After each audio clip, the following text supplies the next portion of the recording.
তাই শুভেন্দু যখন বলেছে 1,20,00,000 রোহিঙ্গা অনুপ্রবেশকারী, তখন দিলীপ বাবুকে তার কাউন্টারে কিছু বলতে হবে।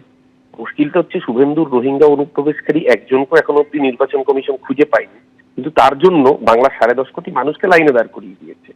লজিক্যাল ডিসক্রিপেন্সি হিয়ারিং এর লাইনে 1.5 কোটি মানুষকে দাঁড় করিয়ে দিয়েছে।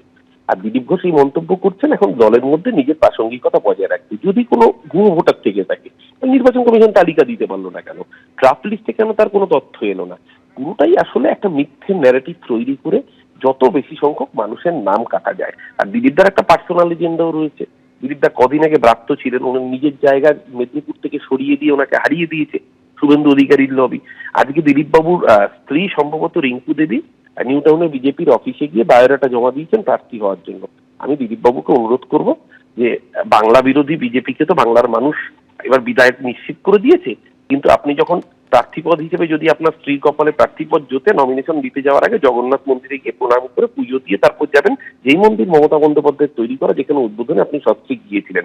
দিলীপবাবু রাজনৈতিক জীবনের শুভকামনা আমি চাইতে পারি না, কারণ ওনার দলটা বাংলা বিরোধী, কিন্তু দিলীপবাবুর এই মন্তব্যগুলো আসলে শুভেন্দু অধিকারীর বিরুদ্ধে মার্কেটে ভেসে থাকার চেষ্টা ছাড়া কিছু না। এতে বাংলার মানুষের হয়রানি বাড়বে, আর বিজেপি যত এই করবে তত বেশি করে বাংলার মানুষ ওদেরকে আরো বেশি ব্রাত্য করবে, এবং এবার বিরোধী দল হওয়ার ক্ষমতাটুকুও বিজেপির থাকবে না। ধন্যবাদ অরূপবাবু। এসআইআর এর শুনানি শেষ, আপনারা জানেন, আর 9 দিন বাদেই চূড়ান্ত তালিকা।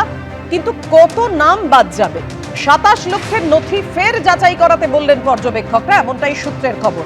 অর্থাৎ সংখ্যাটা হচ্ছে 27 লক্ষ, যাদের নথি ফের যাচাই করার কথা বলেছেন পর্যবেক্ষকরা। আরো 50 লক্ষ ভোটারের ভাগ্য এখনো ইআরওদের হাতে। কমিশনের চাওয়া তথ্য না আসায় অমীমাংসিত 50 লক্ষের ভাগ্য, এমনটাই সূত্রের খবর। এইআরওদের ভুলে আপলোড হয়নি 1,14,000 নথি, অর্থাৎ এই লক্ষাধিক ভোটারের 60% অবৈধ মনে করছে কমিশন। কত নাম তাহলে বাদ যেতে চলেছে জানাবেন আমাদের প্রতিনিধি রুমা পাল আমাদের সঙ্গে রয়েছে। জানাও রুমা।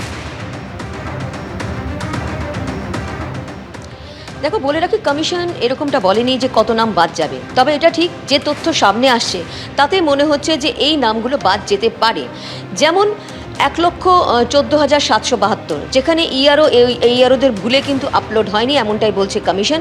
এবং সেক্ষেত্রে বলা হয়েছে কি, সেক্ষেত্রে বলা হয়েছে কমিশন যেটা নিশ্চয়তা রয়েছে যে প্রায় 60%ই অবৈধ, এবং 40% যদি বৈধ থাকে তাহলে কিন্তু এদের নাম আর চূড়ান্ত ভোটার তালিকায় আসছে না। অর্থাৎ 14ই ফেব্রুয়ারি যখন একেবারে আপলোডিং বন্ধ হয়ে গেছে, সেক্ষেত্রে কিন্তু এই যে যারা বৈধ ভোটার থাকবে তাদের নাম কিন্তু আসছে না, তারা কিন্তু বাদের তালিকাতেই থাকবে। কতজন সংখ্যায় অবশ্যই সেটা চূড়ান্ত ভোটার তালিকা যেদিন প্রকাশিত হবে সেদিনকেই জানা যাবে। অন্যদিকে জানিয়ে রাখি, 27 লক্ষের এরকম নাম পাওয়া গেছে, যেখানে কিন্তু পর্যবেক্ষকরা আবারও যাচাই করতে বলা হয়েছে এবং ভেরিফাই করা হচ্ছে। এবং অন্যদিকে 50 লক্ষ এরকম ধরনের ভোটার রয়েছে যাদের ভাগ্য কিন্তু এখনও ইআরওদের হাতে, সেখানে কিন্তু তাদের অমীমাংসিত অবস্থায় রয়েছে। এবং এটাও ঠিক যে 2,43,000 মতো যারা ভোটার রয়েছেন তাদের কিন্তু অযোগ্য বাতিলের তালিকায় এখনও রয়েছে, অর্থাৎ তাদের ডকুমেন্টস বৈধ নয়, এমনটাই কিন্তু কমিশন জানিয়েছিল। তবে পুরো প্রক্রিয়াতে কতজন বাদ যাবে সেই নিয়ে কিন্তু কমিশন এখনও কিছু বলেনি।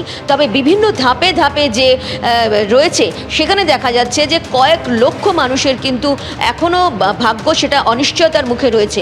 অন্যদিকে আরও একটা তথ্য দিয়ে রাখি, যেখানে দেখা যাচ্ছে যে কমিশন বেশ কিছু সার্টিফিকেট কিন্তু তারা বাইরের রাজ্য থেকে তারা কিন্তু ভেরিফাই করাচ্ছে। কোনো ভোটার যদি এখানকার ভোটার হয়ে থাকে বা তাদের যদি কোনো সার্টিফিকেট যদি অন্য রাজ্যের হয়ে থাকে, ভিন রাজ্যের, সেখান থেকেও কিন্তু তারা ভেরিফাই করাচ্ছে।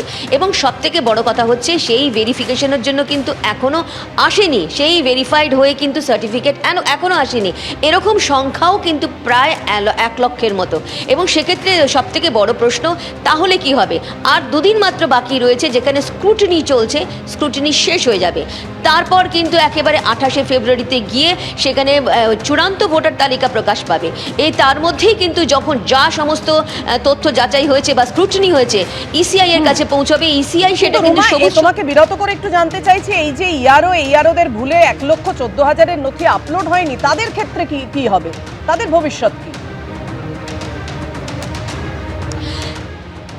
দেখো, এখনো পর্যন্ত তো বলেছে যে কমিশন থেকে, সিও দপ্তর থেকে, যে এদের বিরুদ্ধে এদের শোকজ করা হবে এইআরওদের। কিন্তু এটাও ঠিক যে বৈধ ভোটারের নাম থাকলো না, তার তো হয়রানি হবেই।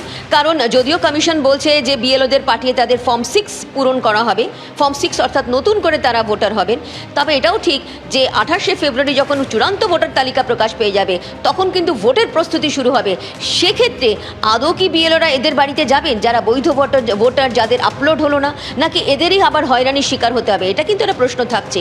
তবে কত সংখ্যায়, কারণ 60% মনে করা করছে কমিশন অবৈধ রয়েছে, অর্থাৎ তাদের ডকুমেন্টস অবৈধ, এবং 40% যদি বৈধ ভোটার থাকে তাদের কিন্তু হয়রানির শিকার হতে হবে, এটা কিন্তু স্পষ্ট। ধন্যবাদ তোমার। এবিপি আনন্দ, এগিয়ে থাকে, এগিয়ে রাখে।